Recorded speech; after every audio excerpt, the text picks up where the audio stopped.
The cowboy waited for a mail-order bride, but identical twins stepped off the wagon. Elia's cane reached the landing station early, like he always did when something mattered. On Red Mesa 7, people measured life by routine. The sun rose, the dust moved, the windmills turned, and a rancher did his work. Elias was not the loud kind of man. He did not argue in the saloon. He did not brag at the trading post. He fixed what broke, he fed what depended on him, and he kept his word.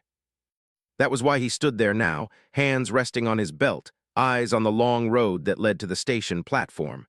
The station was not fancy. It was just a metal porch built beside the hover wagon lane, with a fuel pump, an old signal pole, and a shade roof patched with solar cloth. Around it stretched the open frontier, red dirt, dry grass, and rock ridges that looked like broken teeth.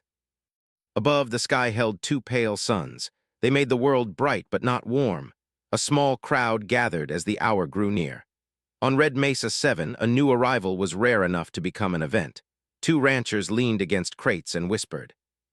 A shopkeeper's son climbed on a barrel so he could see better. The colony's postmaster, Mrs. Della Ward, tapped her data slate like it might hurry the wagon along. Elias tried not to look nervous, but his jaw stayed tight. He had signed up for the Interstellar Match and Relocation Program 8 months ago. People called it mail-order, like the old stories from Earth, but out here it was more practical than romantic. The colony needed families, teachers, farmers, people who could stay. The agency promised careful matching, background checks, and secure passage. Elias had never imagined he would do something like it. He had resisted at first. His ranch kept him busy. His automated fences, his water lines, his herd of gene-tuned cattle, everything demanded attention. But late nights had a way of making a man honest. When the wind howled outside and the house felt too big for one person, Elias sometimes found himself staring at the empty chair across from him. His neighbor, Hank Mercer, had finally said, "You can't rope the whole world alone, Kane. A ranch ain't meant to be run by a ghost." Elias had grunted, but the words stayed with him. The next week he visited the colony office and filled out the forms. He kept the answers simple: steady job, stable land, no debts, no trouble. When the agency sent him a match profile, he read it 3 times. Her name was Lyra. The file said she was calm, practical, and used to frontier life. She wanted a quiet place. She wanted a fresh start. Elias felt a strange hope he had not allowed himself in years. Now he waited. A horn sounded in the distance. The crowd stirred. Dust rose on the lane as a long hover wagon glided toward the platform. It rode a handspan above the ground, its anti-grav humming low like a giant insect. A cargo trailer followed behind, carrying crates and supplies for the colony. Elias' stomach tightened. The hover wagon slowed, then stopped. Its side door hissed open. The driver, a broad woman in a dusty jacket, stepped down first. She nodded at Mrs. Ward and handed over a sealed bag of station mail. Then she looked at Elias with a sharp, measuring glance. "You the groom?" she asked. Elias cleared his throat. "Yes, ma'am." "Well," she said and stepped aside. 2 women came out. At first Elias thought he was seeing double because of the bright suns. They both had the same face, same pale hair tied back, same steady gray eyes. Same calm expression, like they had practiced it. They wore matching travel cloaks, both dust-stained at the hem. Each carried a small case in one hand. The crowd went quiet. Even the wind seemed to pause. The women stepped down together, boots hitting metal in the same rhythm. They looked at Elias, then at each other, then back at him. One spoke first. "Elias Kane." Elias swallowed. "That's me." "I'm Lyra," she said. The other woman nodded. "And I'm Leora." Elias stared. He managed. The file, it said Lyra. Lyra's mouth tightened just slightly. "It did." Leora's voice was gentle but firm. "There has been confusion." Mrs. Ward stepped forward, eyes wide. "Confusion? What kind?" Lyra kept her gaze on Elias. "The program listed us as a joint relocation. Both names were attached. We did not know you were expecting one." Elias felt heat in his cheeks, not anger, just shock. People were watching him like a stage play was happening. He heard a few murmurs ripple through the crowd. Hank Mercer let out a low whistle. "Well, I'll be—" Elias wanted to disappear, but he forced himself to breathe. He had been raised with one rule: you do not leave people stranded, especially not on a harsh world like this. He looked at the twins because that was what they were, not similar, identical. He saw something behind their calm faces, something like exhaustion and caution. "You got somewhere to go?" he asked. Lyra shook her head once. No, Leora answered softly. We were told this was safe. Elia's shoulders loosened. Then you'll come with me at least until we sort this out. Mrs. Ward blinked. Elia's the agency. I'll speak to them, Elia said. Later. He picked up one of their cases without asking, careful not to startle them. The case was heavier than it looked. That small detail settled in his mind like a stone. They walked toward his ranch truck, an old crawler with wide tires and a cracked windshield. The twins moved close together, matching strides, watching the people watching them. As Elias drove away, the colony faded behind them. The road was a red ribbon through dry grass and scattered rocks. In the distance, the ranch's solar towers rose like thin black trees. For a while, nobody spoke. The engine hummed. Wind tapped the glass. Elias kept his eyes on the road, but he could feel the twins studying everything, the horizon, the fence line, the sky. Finally, Elias said, So, you two signed up together? Lyra answered, Yes. Why? Silence filled the cab again. Leora turned her head slightly, looking out at the open land. Because we don't separate, she said. Elias nodded like he understood, though he didn't. He only knew it sounded like a rule made from fear. When they reached the ranch, the main house sat low and sturdy, built of reinforced panels and old wood shipped from another colony. A porch wrapped around the front. A windmill turned slowly near the water tank. Beyond that, robotic cattle grazed in a wide field, their tags blinking blue. Lyra stepped down from the truck and scanned the property. Her eyes moved with purpose, fence corners, ridge lines, blind spots. Leora watched the herd, head tilted as if listening. Elias noticed both things and felt uneasy. Still, he forced himself to act normal. This is it, he said. Not much, but it runs. It's beautiful, Leora said, and her voice sounded honest. Elias led them inside. The house smelled of coffee, metal tools, and sun-baked dust. There were 2 bedrooms besides his. One was used for storage, the other held a narrow guest bed. Elias rubbed the back of his neck. You can take the guest room, he said, and I'll clear the storage room. It won't take long. Lyra looked at him steadily. We can share. Elias froze, then remembered himself. I meant you can choose whatever's comfortable. Leora gave a small smile. Thank you. Elias went to the kitchen and poured water into 3 cups. When he returned, he saw Lyra standing near the window, staring out toward the far fence. Leora was by the table, fingertips resting lightly on the wood like she was feeling the grain. You hungry? Elias asked. Leora nodded. A little. He pulled out dried meat strips, biscuits, and a jar of preserved fruit. Simple food, safe food, the kind that lasted. They ate quietly. The twins were polite, but Elias noticed how they listened between sounds, like they expected trouble to come knocking. After the meal, Elias went to the comm console. He keyed in the agency channel and waited. The screen flickered, then displayed a message. Connection delay, core network congested. He tried again, same result. Mrs. Ward would have known this. Storms and solar flares often slowed communication, but this was bigger than a lost crate of mail. Elias clenched his jaw. He turned to the twins. I can't reach them yet, might be hours, might be days. Lyra did not look surprised. We assumed that. Assumed, Elias repeated. Leora looked down at her hands. Out here nothing moves fast, she said. We know. Elias studied them. Their calm was too practiced. Their answers were careful. He did not like the feeling in his gut, but he did not want to accuse them of anything. Not without proof, not without reason. Outside, a faint beep sounded. Elias stepped onto the porch and looked toward the fence line. His perimeter sensor light blinked once, then twice. He walked down the steps and followed the path to the control post. The display showed a brief contact, small, fast, then gone. A stray predator, maybe, or a delivery drone off course. But as he looked across the open field, he saw something glitter for a second near the ridge. Not sunlight, not rock, metal. Elias narrowed his eyes. Behind him, the porch door creaked. Lyra stood there, her gaze locked on the same ridge. Was that your sensor? She asked. Elias hesitated. Yeah, probably nothing. Lyra's voice stayed calm, but her shoulders were tight. On your world, she said, what does probably usually mean? Elias did not answer right away. He watched the ridge until the glitter vanished. Then he said, it means we keep our eyes open. Lyra nodded once, like that was the right response. Inside, Leora waited by the table, her expression gentle but alert. Elias realized, with a slow chill, that the twins were not just running from loneliness or looking for a fresh start. They were hiding, and whatever they were hiding from had found the edge of his land the very first day they arrived. Morning came slowly over Red Mesa 7. The twin suns rose at different angles, painting long shadows across the ranch. Elia's cane was already awake before the light reached the porch. Habit pulled him from sleep. Ranch work never waited, and neither did trouble. He stepped outside with a mug of coffee in hand.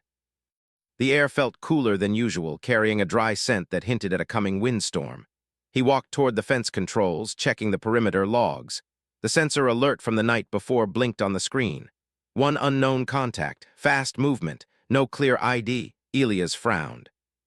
Stray drones were rare this far from the main colony. He adjusted the sensor sensitivity and scanned the horizon again. Nothing moved except grazing cattle and drifting dust. Behind him, the door opened softly. Leora stepped onto the porch. She wore one of Elia's spare jackets, sleeves slightly too long for her arms. She watched the open fields with quiet interest. "You wake early," she said gently. "Ranch doesn't run itself," Elias replied. He nodded toward the fields. "You sleep all right?" She gave a small nod. "Better than expected." A moment later, Lyra joined them. Her hair was tied back tightly, her eyes already sharp and alert. She looked toward the ridge where Elias had seen the metallic flash the night before. "Did you check the sensors again?" she asked. Elias raised an eyebrow. "Already done?" Lyra seemed satisfied but not relaxed. Elias noticed how she stood, balanced, ready like someone trained to react quickly. It was not the stance of a simple traveler. He decided not to push. Instead, he said, "You two want to see how things work around here." Leora's face brightened slightly. "Yes." They walked across the yard together. Elias explained the solar pumps, the automated feeders, and the drone towers that monitored the cattle. Leora listened carefully, asking thoughtful questions about the animals. Lyra focused more on the technology, how old it was, how often it broke, how secure the system might be. "You run all this alone?" Lyra asked. "Mostly," Elias said. "Neighbors help when storms hit." She nodded like she was storing the information away. As they reached the far pasture, a small repair drone hovered low, struggling to maintain balance. One of its stabilizers sparked weakly. Lyra stepped forward immediately. "May I?" Elias hesitated only a second before nodding. She crouched beside the drone, opening a panel with confident movements. Her fingers moved fast, precise. Within minutes, the drone stabilized, its hum smoothing into a steady tone. Elias stared. "That usually takes me half an hour." Lyra shrugged slightly. "I've fixed worse." Leora smiled faintly. "She has." Elias felt curiosity growing stronger, but he kept his voice calm. "Well, I won't complain about faster repairs." They continued working through the morning. Leora helped guide the cattle using calm gestures and soft sounds that seemed to soothe the animals. Even the more stubborn ones followed her without resistance.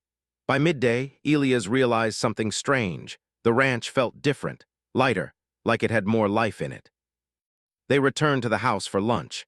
As Elias prepared simple food, the comm console beeped again. He hurried over, hoping the agency had responded. Instead, a colony-wide message appeared. Unidentified visitors arrived at trading post. Report any suspicious activity. Elias' stomach tightened. Lyra read the message over his shoulder. Her expression remained calm, but Elias saw a flicker of tension in her eyes. "Could be traders," he said. "Yes," she replied quietly. "It could." That afternoon, Elias needed supplies from town. He hesitated before inviting the twins, unsure if they wanted to be seen. Leora agreed to come. Lyra chose to stay behind, saying she wanted to finish checking the ranch systems. The trading post buzzed with activity when they arrived. Two unfamiliar ships stood near the landing area, sleek, dark vessels that looked too advanced for a simple frontier colony. Several strangers walked among the locals, dressed like travelers but moving with coordinated awareness. Elias noticed immediately. One of the strangers glanced toward Leora. The look lasted only a moment, but it was enough. Leora stiffened beside him. "Do you know them?" Elias murmured. She shook her head quickly. "No," but her voice was tight. They finished their errands quickly. Elias felt eyes on his back the entire time. As they returned to the truck, one of the strangers stepped slightly closer, pretending to inspect a crate while clearly observing them. Elias opened the truck door and helped Leora inside without comment. He drove away slowly, resisting the urge to speed. Halfway home, he spoke. "You don't have to tell me everything, but if trouble's coming to my land, I need to know." Leora stared out the window for a long moment. We hoped it would take longer for them to find us, she said quietly. Elia's hands tightened on the wheel. Them, she hesitated, people who believe we belong to them.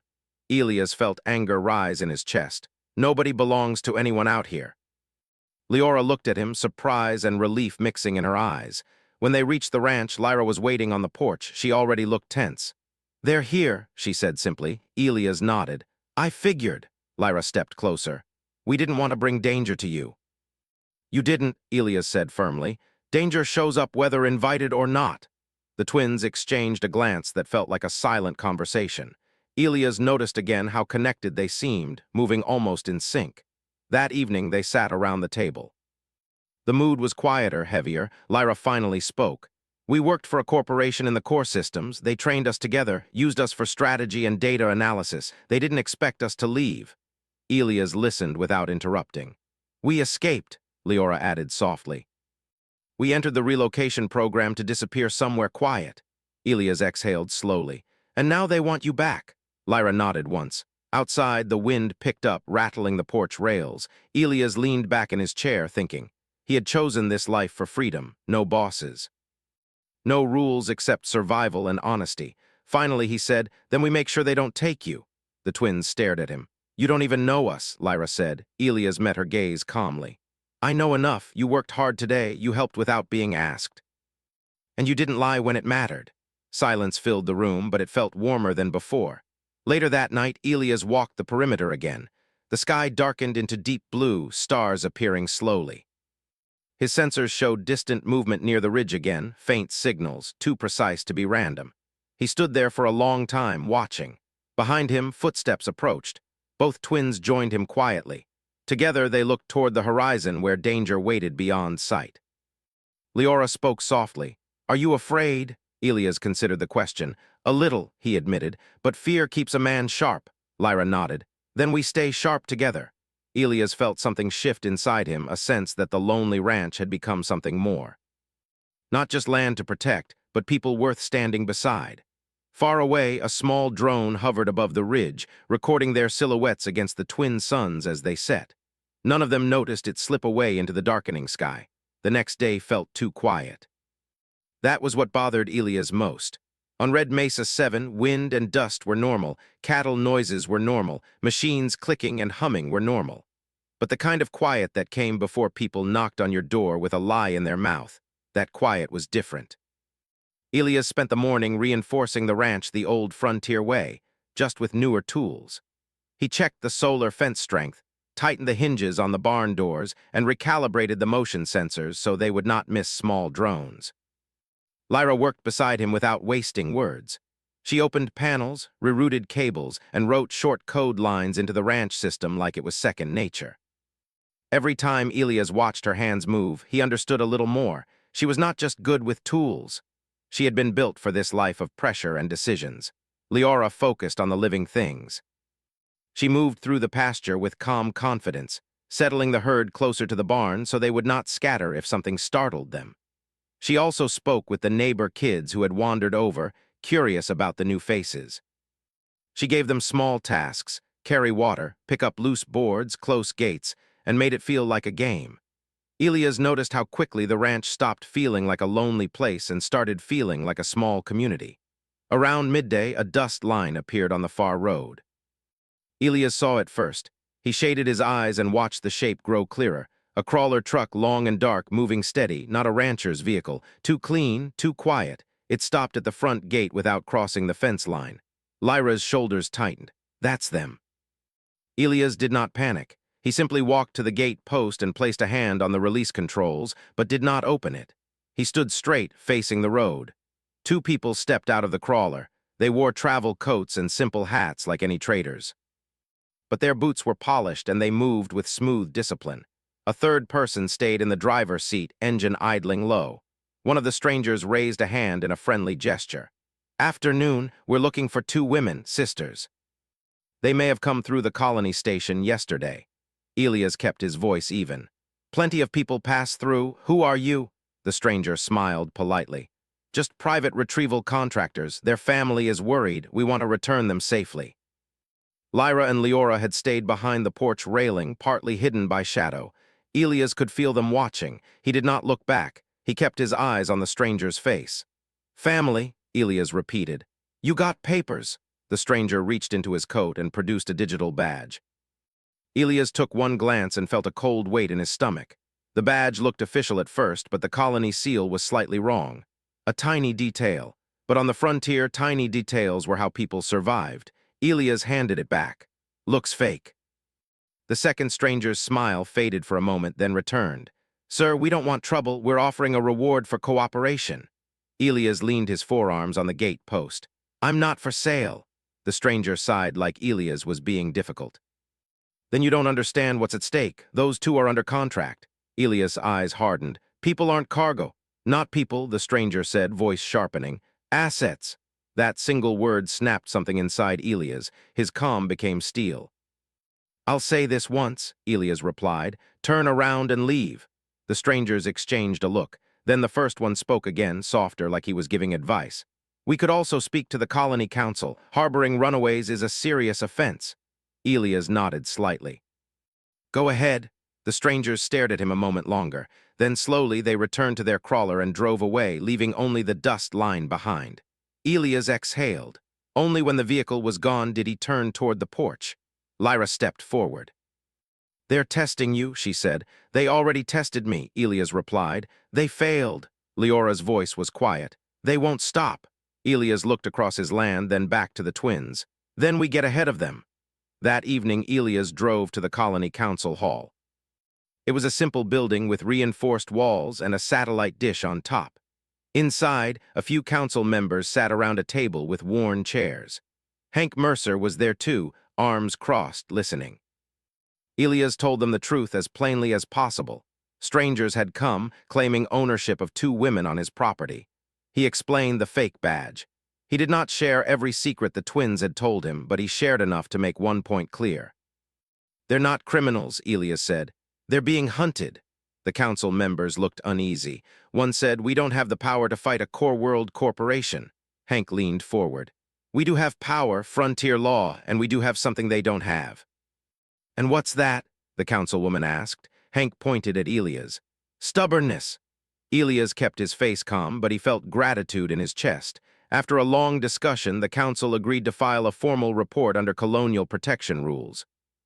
If the strangers returned, they would be questioned and recorded. The council also agreed to send a warning to nearby settlements, asking for support if needed. On the way back, Elias felt both relieved and worried. Paper rules helped, but paper could be torn.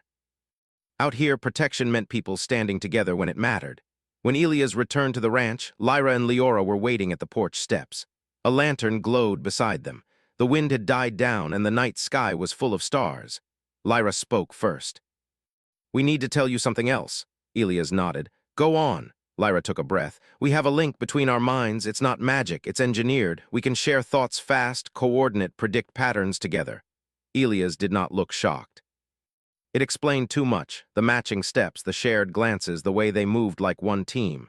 Leora added, "The corporation used it. They made us valuable. They also made us easy to track because our systems have signatures." Elias rubbed his jaw. "So they can find you."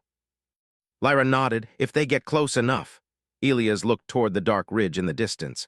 "Then we keep them far enough away." Lyra's eyes narrowed. "You're still willing to do this?" Elias answered simply, "Yes." Leora's expression softened.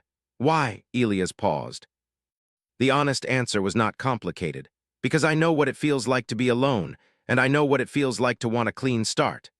They stood there quietly for a moment. Then Lyra reached into her pocket and placed a small device on the porch rail. It looked like a coin, but it had a faint pulse of light. "What's that?" Elias asked. "A tracker beacon," Lyra said. "We found one in the wagon luggage. It was hidden."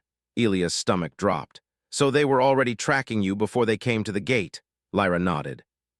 "Which means the next move won't be polite." Elias stared at the small device, then looked out into the night. The ranch felt different now, not because it was less safe, but because Elias understood the truth. This was not a simple problem. It was a hunt. And he was no longer just protecting land. He was protecting people. Part 4. They could hide ships, erase tracks, and cut signals. They could turn a wide open plain into a maze where even sensors struggled. Elias read the warning twice, then looked at Lyra and Leora across the kitchen table.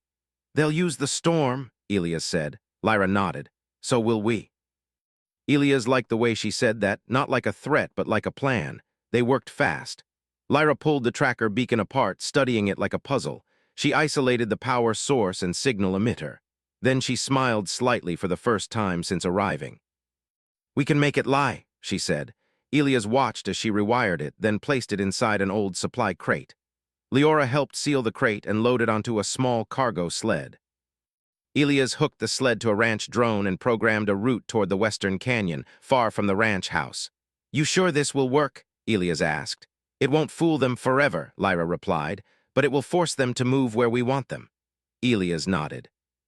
He understood ranch tactics. If a predator was coming, you didn't wait by the barn and hope. You guided it away from the weak spots and into a place where it could not move easily. As the day went on, the sky turned dull. Dust clouds gathered on the horizon. The wind picked up, pushing sand across the ground like flowing water. Elias checked the colony channel again and saw new updates. The strangers had returned to the trading post. They were asking questions. They were offering money. They were making threats without saying the words. By late afternoon, the sandstorm arrived. It hit like a moving mountain. Visibility dropped to a few yards. The world became a roaring blur of grit and noise. Elias pulled down the storm shutters and sealed the house vents. The ranch system switched to storm mode, locking gates and lowering power usage. Inside, the lamps dimmed as solar intake vanished behind the dust. Then the ranch perimeter sensor chirped. Elias' body went still. They're here. Lyra closed her eyes for half a second, listening to something Elias could not hear. They're following the beacon, she said. Not directly at us. They're going toward the canyon path. Elias exhaled slowly. Good, that means the bait worked. Leora looked worried. But they might still search here. Not if we move smart, Elias said. He opened a hidden floor panel near the storage room and pulled out an old emergency kit, respirators, goggles, heat blankets, and 2 compact signal flares, not weapons, frontier survival tools. He handed gear to the twins. We're going out in that, Leora asked. We're going where the storm helps us, Elias replied. They left the ranch through the side exit and moved along the fence line, staying low where the wind break was stronger. Elias knew the land like a map in his bones. He guided them toward an old mining trench that ran toward the canyon. It was mostly forgotten now, but it still offered shelter from the worst of the storm. As they moved, Lyra and Leora stayed close, their heads turning in small synchronized motions. Elias could tell they were communicating through their link, sharing angles, sounds, tiny shifts in the wind that might hide an engine hum. Halfway to the canyon, they saw lights through the dust, faint white moving in a pattern, a search team. Elias held up a hand and they froze. He led them down into the trench, pressing against the wall. The lights moved closer, then paused. Elias held his breath. Sand poured over the trench edge, whispering like rain. The lights drifted past. When they were gone, Leora released a shaky breath. Elias touched her shoulder lightly, steadying her. You're doing fine, he said. Leora nodded, eyes wide but determined. I'm not scared of storms, she whispered. I'm scared of cages. Elias' voice stayed firm. No cages here. They reached the canyon mouth as the storm thickened. The canyon walls rose like dark giants, blocking wind and giving them clearer sound.